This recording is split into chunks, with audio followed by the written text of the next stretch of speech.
저는 조지 실추입니다. 미국의 국무장관과 재무장관을 역임했습니다. 지난 40년간 밀턴 프리드만 박사님을 알고 지내면서 박사님한테 엄청난 도움을 받았습니다. 그는 위대한 경제학자이자 위대한 사상가입니다. 풍부한 상식과 정확한 판단력을 가지고 있습니다. 이 프로그램은 국제무역에 관한 것입니다. 국제무역에 대한 교훈도 국내 시장과 같습니다. 개방된 자유시장이 낮은 가격과 좋은 품질, 높은 임금을 보장합니다. 제가 정부 관리로 있을 때 개방시장을 유지하는 일이 매우 힘들었습니다. 시장을 보호해달라고 요구하는 사람들과 수없이 싸웠고 그 싸움에서 항상 이길 수는 없었습니다. 해외 시장에서 경쟁이 거세지면 사람들은 스스로를 지키기 위해 정부와 격렬한 싸움을 합니다. 보호무역, 이것은 우리가 가진 큰 문제였습니다. 전 경쟁에서 밀려나는 사람들에게 맞서서 경쟁하라고 말을 해줬고 정부는 경쟁에서 이길 수 없는 사람들이 다른 직종을 찾을 수 있도록 도와주었습니다. 그러나 그러는 동안 사회의 인식은 국제무역에서 자유롭게 경쟁하는 것이 더 유리하다는 쪽으로 형성됐는데 특히 세계 시장으로 확대되고 있는 오늘날엔 더합니다. 정부는 우리가 잘 살기 위해 꼭 필요합니다. 정부는 우리의 안전을 지켜주고 우리는 정부에게 우리 사회가 제대로 움직일 수 있는 환경을 만들어줄 것을 요구합니다. 그러나 실제는 모든 정부가 도를 넘어 경제와 기업 활동에 너무 깊숙이 개입하고 있습니다.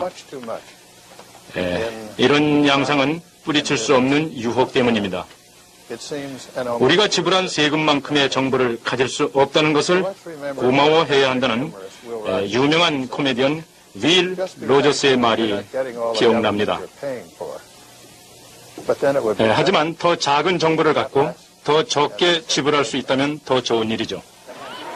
인간의 기본권과 정치적 자유는 광범위한 경제적 자유 없이는 존재할 수도 없고 존재하지도 않았습니다. 프리드만 박사는 자유와 번영에 대해 연구하는 데 일생을 바쳤습니다. 그에게 역사의 교훈은 명확합니다. 사람들이 정부에 의존하지 않고 스스로 결정을 내릴 때 가장 잘 살 수 있습니다. 선택의 자유는 자유와 생존을 위한 도구입니다.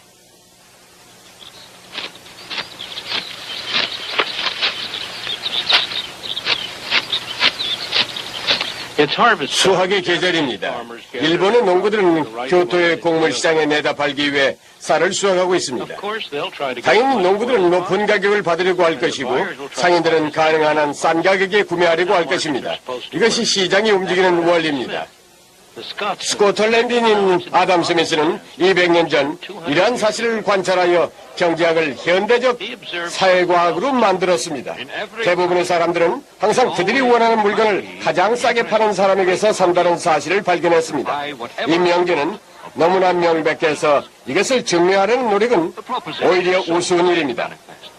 이러한 사실은 인류 공통의 상식에서 온 것으로 상인이나 생산자들의 이해관계가 얽힌 궤변이 아니었다면 아무 문제가 되지는 않았을 것입니다. 사실 상인이나 생산자의 이익은 대다수의 이익과는 정면으로 상충하는 것입니다.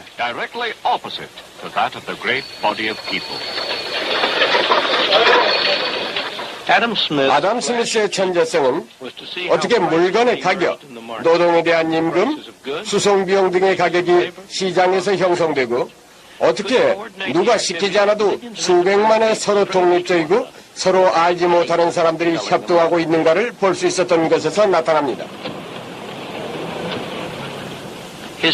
그의 핵심적인 사상은 개인이 자기의 이익을 추구하는 것이 사회 구성원 모두에게 이익을 가져온다는 것입니다. 이렇게 되는 데에는 보이지 않는 손이 작용합니다. 보이지 않는 손의 개념은 아담 스미스의 위대한 저서인 국부론에서 소개되고 있습니다. 이 책에서 그는 어떤 사람이 그 자신의 이해를 추구하게 되면 본인이 의도하지 않더라도 보이지 않는 손이 사회 전체의 이익을 증대시키게 된다고 설명을 합니다. 그는 시장에 대해 말했습니다. 시장은 사람들이 물건을 사고 파는 곳입니다. 그는 시장에서 정육상이나 빵 만드는 사람이나 양주장수는 소득을 얻기 위해 살 사람들이 원하는 것을 만든다는 점에 주목을 하고 있습니다.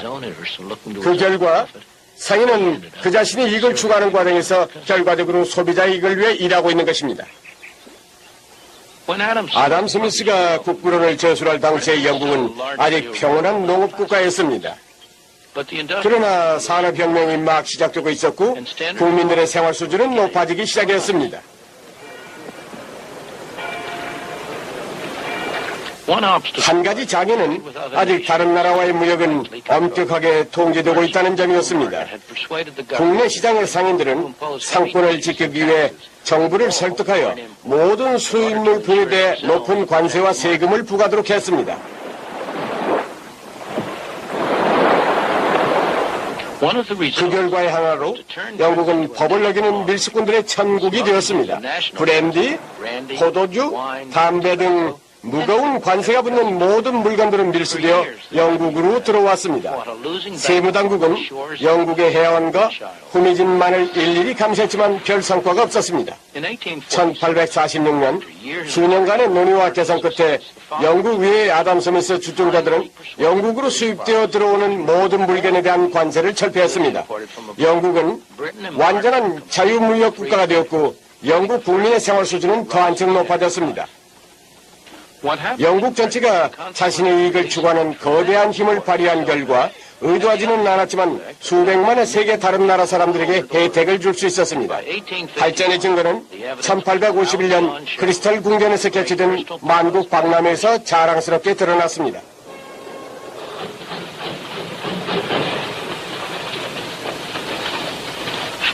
자유무역이 영국을 세계의 상업 중심 국가로 만든 것입니다.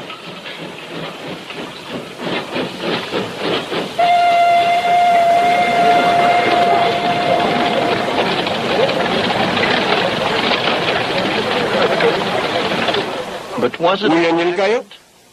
저는 그렇게 생각하지 않습니다. 지구의 반대편으로 가서 1868년에 일본에 어떤 일이 일어났는지 알아보도록 하겠습니다. 300여 년 동안 일본은 거의 고립되어 있었습니다. 그들은 다른 나라, 특히 서양으로부터 온 방문자들을 우호적으로 받아들이지 않았습니다. 그 결과 서양과 비교하여 일본은 퇴보해 나갔습니다.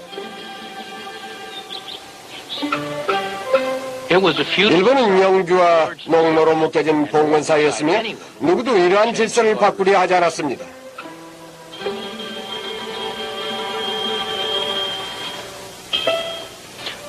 여성은 3등급 시민 취급을 받았습니다. 1868년에 새로 정권을 이어받은 통치자들은 일본이 외부 세계와 접촉할 시기가 되었다고 판단하게 되었습니다. 이후 서방에서 오는 무역업자들은 변화가 있음을 알게 되었습니다. 일본은 당시 세계를 선도하는 국가인 영국의 무역 정책을 따라갔습니다.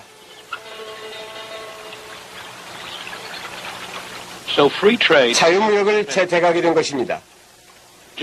일본은 다른 민족의 생각들을 받아들였고 발전시켜 나갔습니다. 이런 정책의 효과가 가장 먼저 나타난 전통산업은 직접이었습니다. 일본은 유로부터 직기를 조정하여 정확하고 표준화된 제품을 생산하여 판매할 수 있는 재커드 방직 기술을 도입했습니다. 노동자들과 사업가는 새로운 환경에 잘 적응했습니다.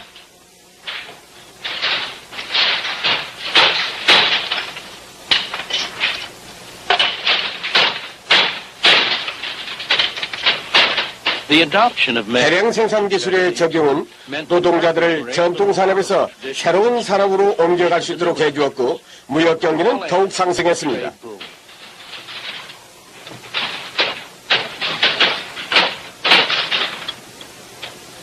누구도 지성이 지배하는 이러한 환경에 영향을 줄 수 없었습니다. 19세기 중반에 일본은 폐쇄 정책을 벌이고 근대 사회로 진입한 것입니다. 이러한 결과를 이룬 것은 오직 일본의 지도자가 자유교육과 자유시장을 도입한 것에 힘입은 것입니다. 그 시대에는 지성이 지배하는 시대였고 아담 스미스의 원리를 따른 영국이 성공을 창조하던 시기였습니다. 1948년 인도가 독립을 얻었을 때 지도계층은 모두 영국에서 교육을 받은 사람들이었습니다. 인도를 대표하던 사람은 헤럴드 라스키 아래에서 공부했고 그의 동료자들은 런던 경제학교에서, 반대파들은 옥스퍼드나 캠브리지에서 공부한 사람들이었습니다. 이들은 중앙집권적 경제계획이나 정부가 통제하는 경제정책을 사용하게 되었습니다. 지성이 지배하던 시기였고 지성의 씨앗이 뿌리내리던 시대였지만 지성이 자라나게 하기 위해서는 이를 존중하고 숭배하는 노력이 필요했습니다. 매년 간디의 탄신이 되면 온 인도인들은 위대한 영혼을 기리기 위해 자리에 앉아 수백 년간 내려온 방식으로 시를 뽑았습니다. 여기에는 단지 과거를 기념하는 상징 이상의 의미가 있었습니다. 이러한 행동은 향후 인도 정책의 방향을 의미하게 되었습니다. 1948년 새로운 인도 정부는 인도의 전통적인 산업과 거기에 종사하는 근로자들을 20세기의 산업화로부터 보호한다는 결정을 내렸습니다. 이 정책의 결과는 어떻게 나타났을까요? 인도가 독립한 지 30년이 지났습니다. 이곳은 수도 델리로부터 약 1000마일 남쪽에 위치한 아나카프타르라는 인도에 있는 수천 개의 전형적인 마을 중 한 곳입니다. 이런 생활을 인도 정부가 기대하지는 않았지만 이것은 분명히 정부 정책의 결과입니다.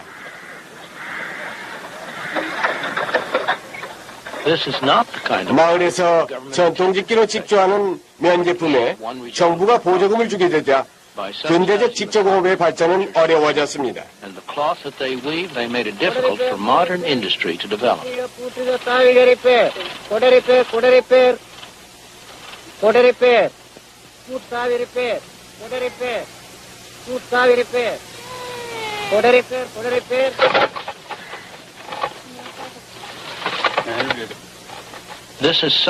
이것은 옷감에 풀을 먹이는 과정입니다. 옷감을 부드럽고 깨끗하게 만드는 데 필수적인 기술입니다.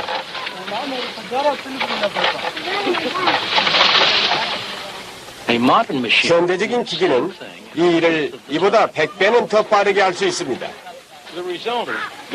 정부 계획에 의한 직조산업 근대화 정책의 결과로 동부 30년간 수동직계 수는 2배 이상 급격히 늘어났습니다. 지금도 인도의 1000개 마을에서는 이른 아침부터 저녁 늦게까지 수동직기가 움직이는 소리를 들을 수 있습니다. 이 마을에도 3000개 이상의 수동직기가 가동 중입니다. 1948년 이후 3세대가 지났지만 이런 직기로 만든 옷감의 패턴이나 만드는 방법은 조금도 바뀌지 않았습니다.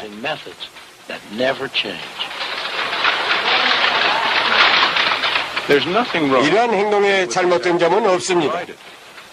이 사람들은 주어진 시장 환경에서 살아남기 위해 그들의 능력과 정렬을 최대한 효율적으로 사용한 것입니다. 그러나 일본 정부는 수동직조 산업에 특별한 지원을 하지 않습니다. 그래서 일본의 수동직조 산업은 매우 효율적인 기기를 갖춘 일부만 남았습니다. 문제는 인도의 수동직조 산업이 정부가 보조금을 주고 지원했기 때문에 존속됐다는 것입니다. 이 같은 사실은 정부가 다른 사람들에게 직간접으로 세금을 부과했다는 사실을 나타냅니다. 이 산업을 지탱하기 위해 세금을 낸 사람들은 결코 직조산업 종사자에 비해 부유하지 않았습니다. 식물공업과 다른 제조 분야는 억제되고 퇴조되었으며 좀 더 생산적인 취업의 기회는 막혔습니다. 그 결과 발전과 경제성장은 저해되었고 인도 국민의 능력과 정력이 표출되어 힘찬 활동을 하지 못하고 억제되고 말았습니다.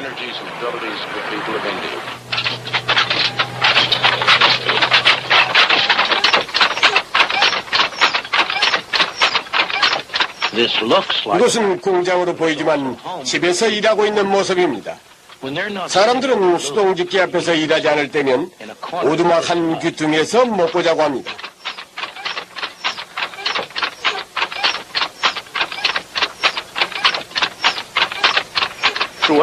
세계의 모든 나라 정부들은 미래 지향을 전명하지만 실제로는 과거 지향적입니다. 기존에 존재하는 산업을 보호하고 위험으로부터 보호 육성해 나갑니다.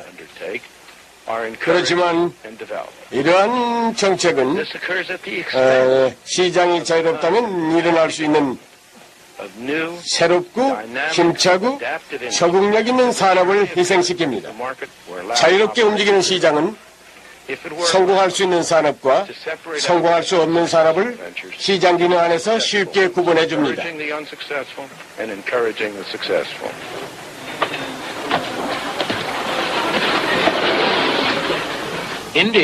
인도는 거대한 국민적, 경제적 잠재력을 가지고 있습니다. 100년 전 일본의 상황보다는 모든 면에서 앞섭니다.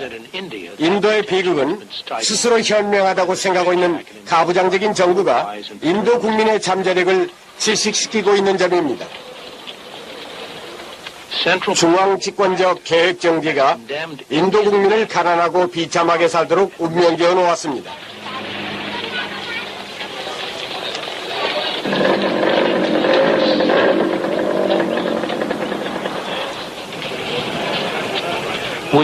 우리는 일본에 어떤 일이 일어났는지 알고 있습니다. 자유무역은 일본과 일본 국민의 생활을 혁명적으로 바꿔놓았습니다. 100년 전 물질적인 풍요를 이루게 되자 엄격한 사회계급 구조도 함께 없어졌습니다. 이것은 우연히 일어난 일이 아닙니다. 경제적 자유는 언제나 인간의 기본적 자유를 향상시킵니다. 그동안 일본의 직조산업에는 어떤 변화가 있었을까요?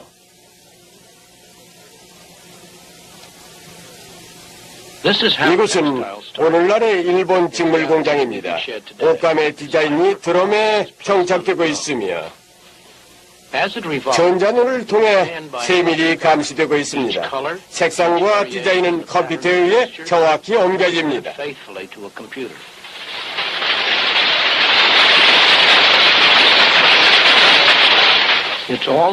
이것은 근대화된 일본의 직조기계입니다.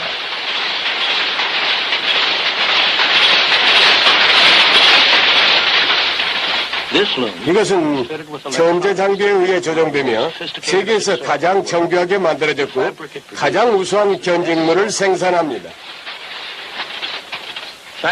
이 기계의 생산 속도와 효율성은 생산된 견직물의 가격이 경쟁력을 가질 수 있도록 해줍니다. 근로자들은 매우 숙련되어 있고 높은 임금을 받습니다. 이러한 제품을 생산할 수 있는 신기술을 갖춘 기계는 많지 않습니다. 이 차는 전통 결혼 예복의 장식거리띠가 될 부분입니다.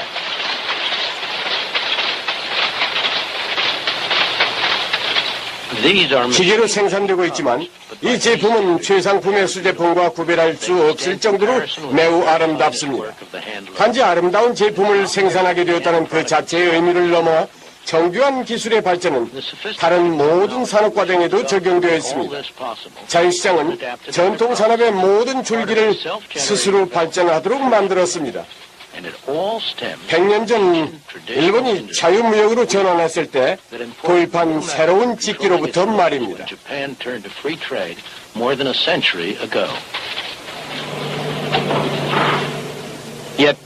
믿을 수 없는 사실이지만 아직도 많은 시장이 자유롭지 못하고 정부의 통제를 받고 있습니다.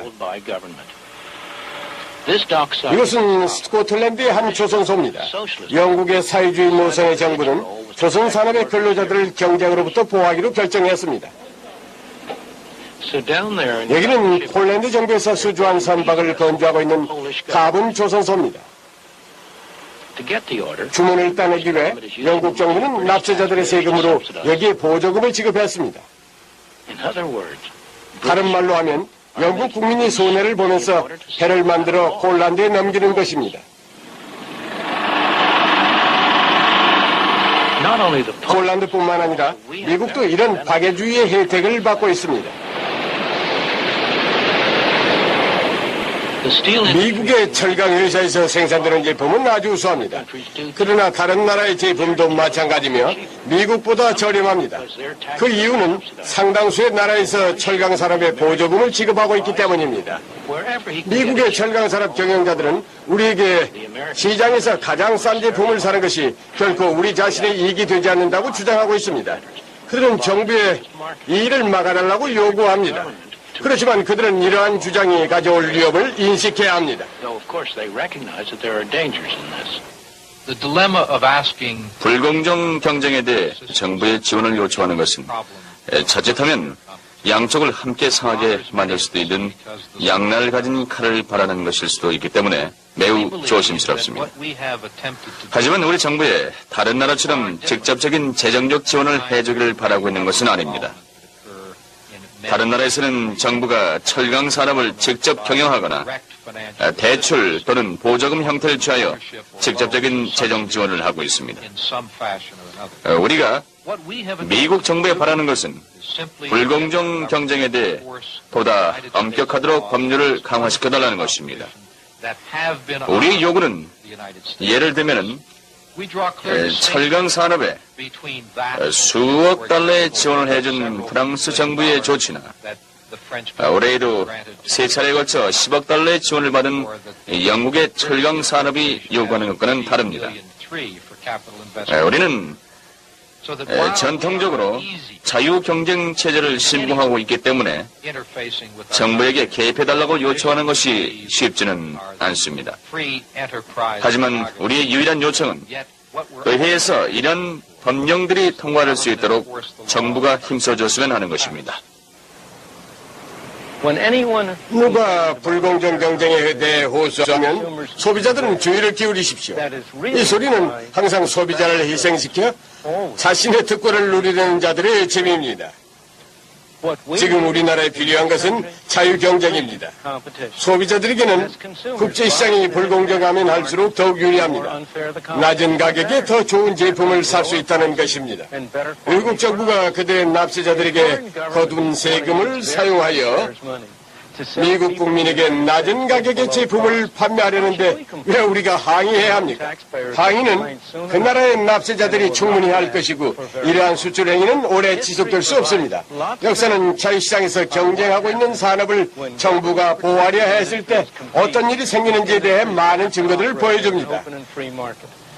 정부가 보호한 산업은 거의 이류 산업으로 전락했습니다. 철강 산업을 오래 건전하게 지속시키고 더 효율적이고 이윤이 많이 발생하는 산업으로 만들려면 미국 정부는 어떤 특혜를 줘서도 어떤 규제도 해서는 안 됩니다. 그리고 철강 산업에 적용될 수 있는 진리는 다른 모든 산업에도 마찬가지로 적용이 됩니다.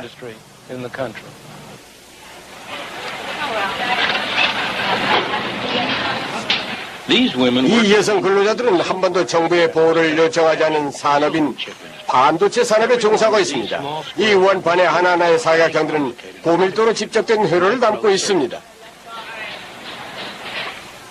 미국 기술자 한 사람이 제품의 결함을 검사하고 있습니다. 매우 숙련된 일이고 이 여성은 많은 훈련을 받았습니다. 그녀가 불량품들을 가려내면 나머지 합격품들은 포장되어 지구 반바퀴를 돌아 말레이시아로 갑니다. 미국의 기술력에 의한 제품이 이런 형태로 나타납니다. 매우 숙련된 말레이시아 근로자가 부품을 조립합니다. 그러나 말레이시아에서는 제품을 검사할 능력이 없습니다. 따라서 제품은 다시 미국으로 와서 이런 기계에 넣어집니다.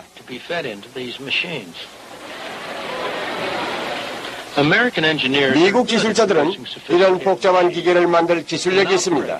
이 기계는 한 과정에 1초 정도 걸리는 검사를 통해 6단계로 제품 진리도를 표시합니다. 미국의 반도체 제품이 수많은 나라에 수출되고 외국 근로자들이 이를 조립하여 제품을 만든 것으로 일이 끝난 것은 아닙니다. 최종 제품이 상점에 진열되어 여러분과 나 같은 소비자들은 이 같은 10달러짜리 전자계산기처럼 얼마 전까지는 볼 수 없었던 수많은 전자제품의 혜택을 입게 된 것입니다.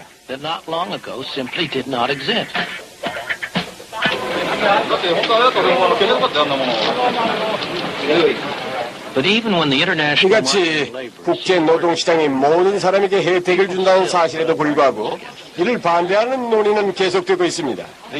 가장 일반적인 논의는 자유무역시장 아래서는 외국의 싼 노동력이 국내 근로자의 일자리를 박탈하고 있다는 것입니다.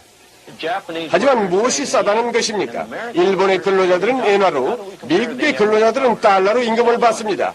어떻게 엔과 달러를 비교할 수 있습니까? 우리는 이 중 하나를 다른 화폐로 환산해 보아야 합니다. 달러와 엔의 가치를 비교하여 환율을 결정하는 것입니다. 어떤 환율 아래서 일본 제품이 미국 제품보다 저렴하다고 가정해 봅시다. 우리는 일본 제품을 더 많이 살 것이고 일본으로 팔 수 있는 물건은 적을 것입니다. 그렇지만 일본인들이 더 많은 달러를 버는 것일까요? 이 가정하에서는 미국 제품은 비싸기 때문에 사람들은 일본 제품을 사려 할 것이고 일본 제품을 사기 위해서는 엔이 필요합니다. 세계 각국에서는 엔화를 사려는 주문이 넘쳐 엔화를 팔려는 주문보다 많아질 것입니다. 사려는 주문이 많아지면 가격은 오르게 됩니다. 이래서 달러에 대한 엔화의 가치는 상승을 하게 됩니다. 1977년과 1978년에 일어난 일을 기억해 봅시다. 1978년 말 엔화의 달러에 대한 가치는 전년도에 비해 50% 상승을 했습니다. 엔화의 가치가 상승했을 때 어떤 결과를 가져왔습니까? 일본의 노동력은 더 이상 저임금이 아니었고 일본 상품은 더 이상 미국 소비자들의 매력을 끌 수 없었습니다. 반면 미국의 임금 수준은 일본에 비해 높지 않은 것이 되었고 미국 상품은 일본인들에게 구매 욕구를 불러일으키게 되었습니다. 미국의 일본에 대한 수출은 늘어났고 수입은 줄어들었습니다. 수출 산업에서 새로 생긴 일자리는 수입 산업에서 없어진 일자리를 대체했습니다. 이것이 세계 자유무역과 환율 시장이 제대로 기능할 때 서로 균형을 유지하는 방법입니다.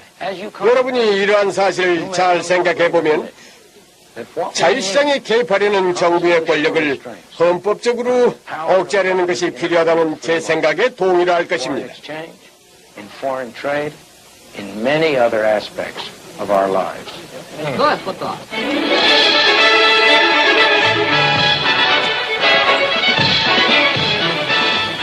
선택의 자유에 오신 걸 환영합니다. 린다 차베스입니다. 오늘 밤 프리드만 박사와 함께하는 자유무역에 관한 토론에 밴쿠버에 있는 프레이저 연구소의 마이클 워커 씨와 버클리 캘리포니아 대학의 스티븐 코엔 박사를 모셨습니다.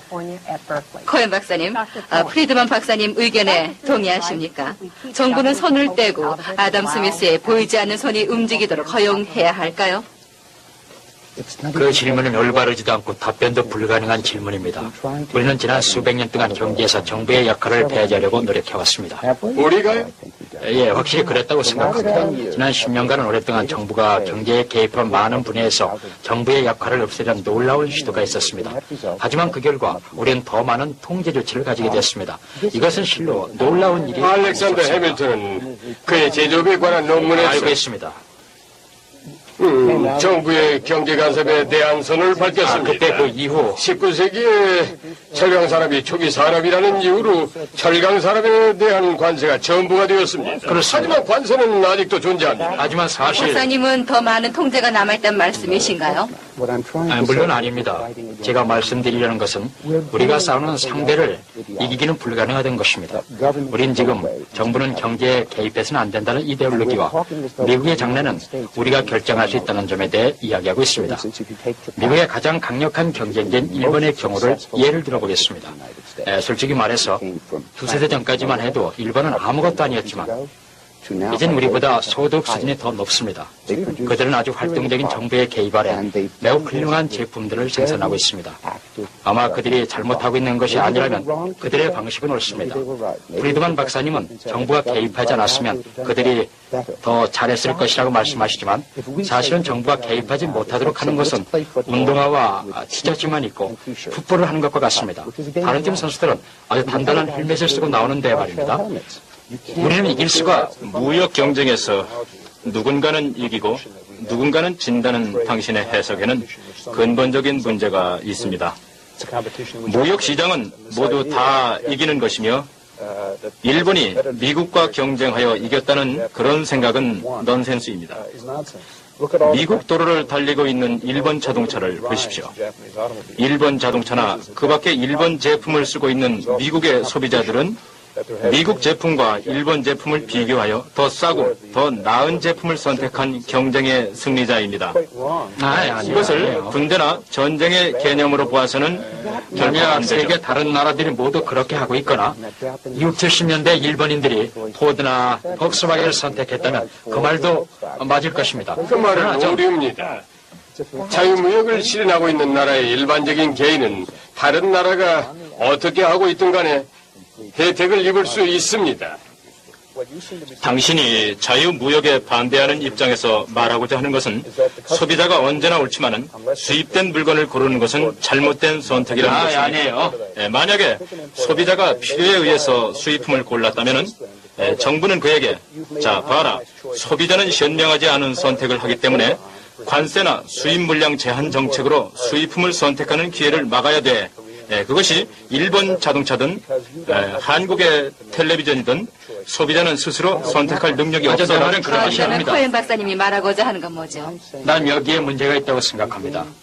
우리는 단기간의 수익만 생각합니다. 1년이나 반년 뒤에 대지진이 일어나서 세계가 끝난다면 이러한 아이디어는 훌륭할 것입니다. 우리는 종이를 수출하고 그들은 우리에게 자동차를 팔면 됩니다. 제 말을 마저 들어보세요. 하지만 장기적인 눈으로 보면 처음에는 일본의 반도체 제품이 들어옵니다. 좋습니다. 다음에는 일본인들이 덤핑 물건을 내어놓습니다. 정부로부터 보증을 받은 제품을 마구 시장에 쏟아 놓습니다.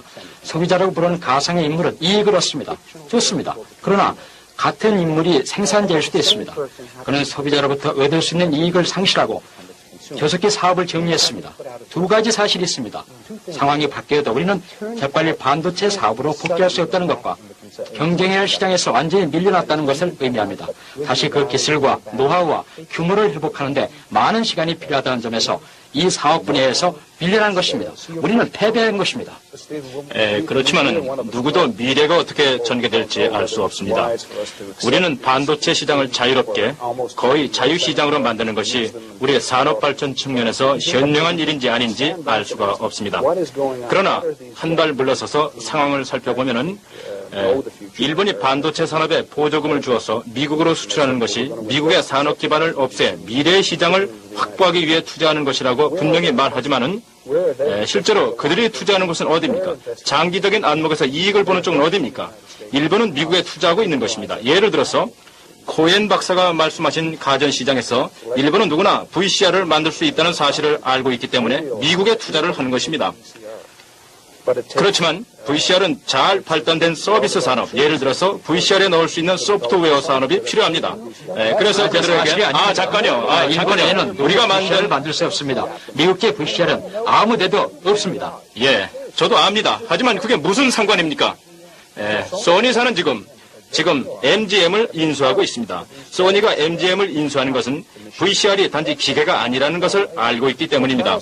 그건 $200짜리 물건입니다. VCR에 넣을 수 있는 필름이라고 불리는 소프트웨어는 $1000짜리 물건입니다. 미국이 소프트웨어를 생산하고 있기 때문에 그들은 미국에 투자하는 것입니다. 잠시만요. 프리드만 박사님께 질문이 있습니다. VCR 문제는 별로 중요치 않다고 하더라도 방위산업 경우는 어떻습니까? 이 경우에도 개입하고 보호할 필요가 없는 걸까요? 국가방위는 아담 스미스 이론의 일적인 경우입니다.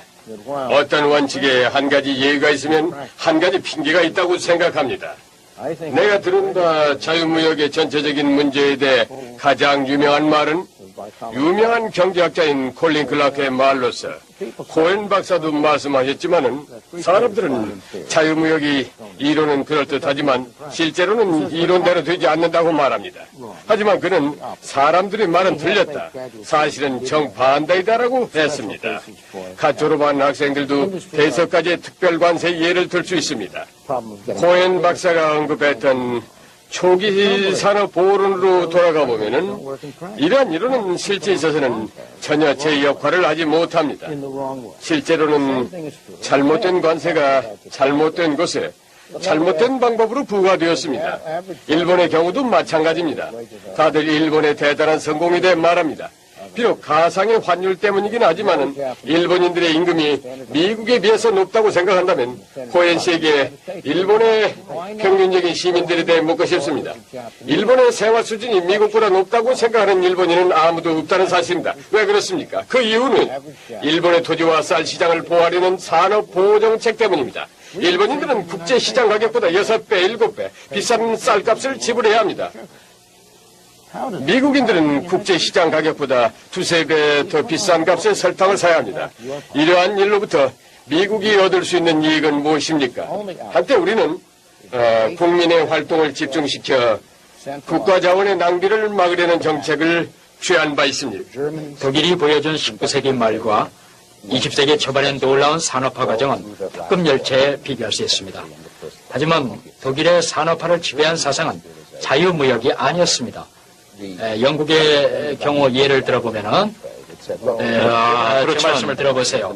비스마르크의 철혈 정치 시대 독일은 목표가 뚜렷한 산업화를 추구했습니다. 그렇지만 독일이 제일 먼저 한 일이 무엇인지 아십니까? 가능한 한 영국 기술을 모방하려고 했습니다. 그들이 처음으로 한 일은 모든 국내 관세를 없애는 일이었습니다. 독일이야말로 전형적인 했습니다. 관세를 없앰으로써 국내 시장을 자유함으로써 독일은 세계 교역 시장을 확대할 수 있었습니다. 그러나 국가적 목표는 발전이었습니다. 그들에겐 전략적 정책이 있었습니다. 어리석은 대중은 정부의 법에 끼어들 수 없었습니다. 그들은 보라, 미래에는 화학산업이 중요하다. 우리는 자원과 힘을 화학산업에 결집하고 앞선 영국으로부터 국내 산업을 보호한다라고 말했습니다. 그들은 철강에도 화학공업에도 기계산업에도 마찬가지로 했습니다. 그들은 잘 해나갔습니다. 하지만 독일은 화학공을 따라잡지 못합니다. 그렇지만 말입니다. 문제는 역사를 통찰할 수 있는 감각이 결여되어 있다는 점입니다. 오늘날의 기준으로 보면 그 당시 독일이 하고 있었던 것은 오늘날 우리가 자유무역이라고 부르는 것입니다. 그들은 벌써 저는 이해할 수 없습니다. 그렇기 때문에 일본에 대해서도 당신은 똑같이 생각하고 있는 것입니다. 일본은 언제나 그랬다고 생각하지만 1914년에서 1939년 사이의 일본을 보면 일본의 정책은 강도 높은 집중화와 통제 경제의 산업 보호 정책으로 바뀌었습니다. 그리고 실질 소득 수준은 저하되었습니다. 1939년 그들은 참전했고 전후 이러한 정책은 철폐되었습니다. 2차 대전 후 일본은 1, 2차 대전 사이의 기간보다 훨씬 덜 중앙 집중화되고 산업 보호 정책이 약해진 나라가 되었습니다. 그 말은 맞습니다만 2차 대전 이후 일본은 말이요. 미국과 비교해보면 내 판단으로는 미국은 거의 일본과 같은 산업 보호 국가가 되었습니다.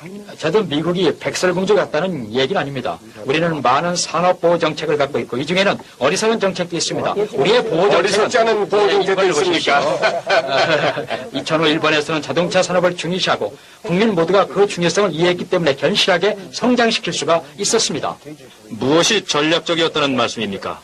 일본 정부가 훌륭하고 지성적인 정책을 추구하는 데는 억압이 있었다는 것을 잊지 마십시오. 그들이 자동차 수출을 억압한 데는 일본이 아직 세계와 경쟁하는 것이 말도 안 된다고 느꼈기 일본 때문입니다. 정부가 정책마다 안타를 쳤다는 것은 아닙니다. 제 말은 그들이 4할 6푼 5리 정도는 쳤다는 그러면 것입니다. 당신이 예를 든 자동차 4할 6푼 산업에서 5리면 야구에서 나쁜 편이 아닙니다, 박사님. 나쁜 편이 아니에요. 저는 타일에 대해 이야기하는 것이 아닙니다. 저는 일본이 전후에 발전할 수 있었던 것은 자유시장 덕분이라고 믿고 있습니다. 그렇지 그 않았다면은 말은 맞을 수도 있지만 확실한 것은 아무것도 없습니다. 다만 관념적인 것입니다. 관념적인 것이 아닙니다. 자동차는 구체적인 것입니다. 난 자동차를 이해할 수 있고 세울 수도 있고 운전할 수도 있습니다. 1962년에 일본 자동차 시장을 보십시오. 제가 대학을 졸업하던 해라서 기억하고 있습니다만 그때는 디트로이트에서 한 주간에 생산한 자동차가 일본이 한 해 동안 생산한 자동차보다 많았습니다. 사실입니다. 토요타나 닛산이 포드와 경쟁할 길은 없었습니다. 이때 포드가 일본에 자동차를 팔자는 것은 어리석었습니다. 일본에는 피아트나 폭스바겐 르노가 있었고 지금은 없어진 이름이지만 오스틴이나 다른 영국 자동차도 있었습니다. 그땐 일본의 실질 소득 수준도 매우 낮았습니다. 시장이 작았다는 거군요. 1962년에 우리가 일본에 몇 대의 자동차를 팔았을까요? 제로? 1965년에도, 1970년에도, 1975년에도, 1980년에도 거의 한 대도 못 팔았습니다. 도로 방향에 비해 운전대가 반대쪽에 붙은 BMW 2대가 있을 뿐입니다. 이 기간 동안 외국의 자동차 회사들이 보조금을 받고 있는 일본 시장에 들어가서 물건을 팔거나 생산할 수 있는 방법은 전혀 없었습니다. 우리는 그 점에 유의해야 합니다. 우리는 한 대도 못 팔고 있다는 점에서 생각을 한번 해봐야 합니다. 주장하시는 나는 게 이것을 무엇입니까? 모든 시장이라고 말하고 싶습니다. 사실입니다. 사실뿐 아니라 그 결과 일본의 자동차 산업은 현재 미국보다 더 많은 자동차를 생산하게 됐습니다. 호 시장의 결과는 아닙니다. 그것과는 사실 거리가 무시하는군요. 물론 무시합니다. 정부 정책이라면 그들은 지금보다 2배나 더 많은 자동차도 생산할 수 있을 겁니다. 난 2배가 얼마나 되는지 모릅니다. 또한 과연 그들이 2배를 생산할 수 있는지도 모르겠습니다. 그렇지만 그들이 좀 더 생산적인 자동차 산업을 가진다면 일본 국민들이 좀 더 잘 살 수 있을 거라는. 누가 이 흐름에 역행할 수 있습니까? 이것은 우리가 지금 논쟁할 것이 아닙니다. 우리가 놓치고 있는 중요한 점이 있다고 생각합니다. 우린 지금 경제적인 문제에 대해 이야기하고 있습니다. 저는 보호주의가 경제적 문제라고 생각지 않습니다. 아니지요. 보호주의는 정치적 질병입니다. 이것은 널리 알려진 H.L. 민켄이 말한 선거란 미래 시장을 도둑맞는 것이라는 경향과 일치합니다. 누가 도둑맞은 것일까요? 비싼 값을 지불하게 된 소비자입니다. 누가 이익을 얻었습니까? 높은 가격을 받은 생산자입니다. 누가 세금을 부담했습니까? 납세자는 소비자들입니다. 문제는 정치가들이 소비자들에게 보호주의가 의미하는 것이 단지 차를 사는데 몇 푼 더 내고 VCR을 조금 더 비싸게 사고 하는 정도에 불과해서 정치적 행동까지 이어질 정도의 것이 아니라는 것을 알고 있어 관세를 내리거나 수입 할당을 없애거나 하는 정치적 행동을 할 흥미를 느끼지 않는다는 것입니다. 이것은 매우 복잡하고 알지 못하게 진행되는 정치적 문제로서 경제학에서 다룰 것이 결코 아닙니다. 장 코엔 박사님의 주장을 자유무역시장이 현실에서 제대로 이루어지지 않는 것으로 이해를 했습니다만 저는 자유무역시장이 현실에서 제대로 움직이는가 움직이지 않는가는 문제가 되지 않는다고 생각합니다. 이론에서 또 맞지 않는다고 생각합니다. 제가 말했듯이 우리가 본 필름에서 저는 중부아시아를 제외하고는 어떤 이론이 담긴 내용도 보지를 못했습니다. 박사님은 분명히 과부 안에서 살아왔나 봅니다. 저는 이러한 가정들이 잘못된 것으로 증명된 것을 다행스럽게 생각합니다. 미국 경제는 지금 이러한 잘못된 가정하에서 사실과 동떨어져 외부의 개입을 허용하지 않으면서 앉아서 실만 뽑고 있습니다. 이런 것은 아주 나쁜 말씀해 것입니다. 주시겠습니까? 이 이론은 결코 당신은 지금 당신 지식의 편협함을 나타내고 있습니다. 이 필름에 담긴 사실은 논란의 여지없이 정확한 것입니다. 일본은 1868년에서 1914년까지 자유무역 체제 하에서 놀랄 만큼 성장했습니다. 그리고 인도는 보호정책 안에서 상대적으로 정체되었습니다. 이러한 사실은 진실입니다. 우리는 그것을 반짝거리는 반쪽 진실이라고 부릅니다. 나머지 반쪽 진실은 19세기 말 독일이 전략적 정책 안에서 눈부신 성장을 했고 그대로 밀고 나갔습니다. 독일은 1850년부터 엄청난 성장을 했습니다. 일본은 더 안정적인 성장을 마이클이 이미 말했듯이 독일은 국내의 관세를 철폐함으로써 광대한 자유무역 시장을 확보할 수 있었기 때문입니다. 마치 미국과 캐나다가 사고조약을 통해서 공동시장을 향해 움직이는 것과 같습니다. 이 같은 움직임은 다른 세계에 약간의 관세를 유발한다는 점을 무시하면은 훌륭한 진전이라고 할 수 두 있습니다. 가지 가장 성공적인 국가 성장의 예가 있습니다. 19세기 말과 20세기 초반 독일과 전후 일본입니다. 우리는 그것을 생각해야 됩니다. 일본의 경우는 아래 아닙니다. 끝까지 보여주십시오. 저는 일본은 가장 놀랍고 감명 깊은 산업 발전에 이르러 강건하고 인상 깊은 산업 발전에 박사님은 두 나라가 다 전략적인 발전 정책을 통해 이뤄낸 것을 무시하려고 하시지만 말입니다. 저는 영국과 미국이 가진 것에 대해 이야기하려고 합니다. 자유시장 정책을 위해 노력했음에도 불구하고 가진 것은 몇 톤의 보호주의뿐입니다. 지금의 지성적 분위기는 보호주의를 얘기하고 있고 우리는 보호주의라는 한 단어밖에 모릅니다. 플로리다 사람들에게 눈을 지칭하는 단어가 눈 하나밖에 없지만 에스키모에게는 눈을 나타내는 100가지의 단어가 있습니다. 우리에게는 보호주의 한 단어밖에 없지만 일본에는 이를 표현하는 100가지의 단어가 있습니다. 두 나라가 이렇게 발전한 사실에도 불구하고 박사님은 그들이 우리 방식대로 했으면 더욱 발전했을 거라고 말씀하시지만 저는 믿기 어렵습니다. 자, 이것으로 대담을 마치겠습니다. 선택의 자유와 함께 해주셔서 감사합니다. 다음 편에선 동유럽의 발전 방법에 대해 토론하겠습니다.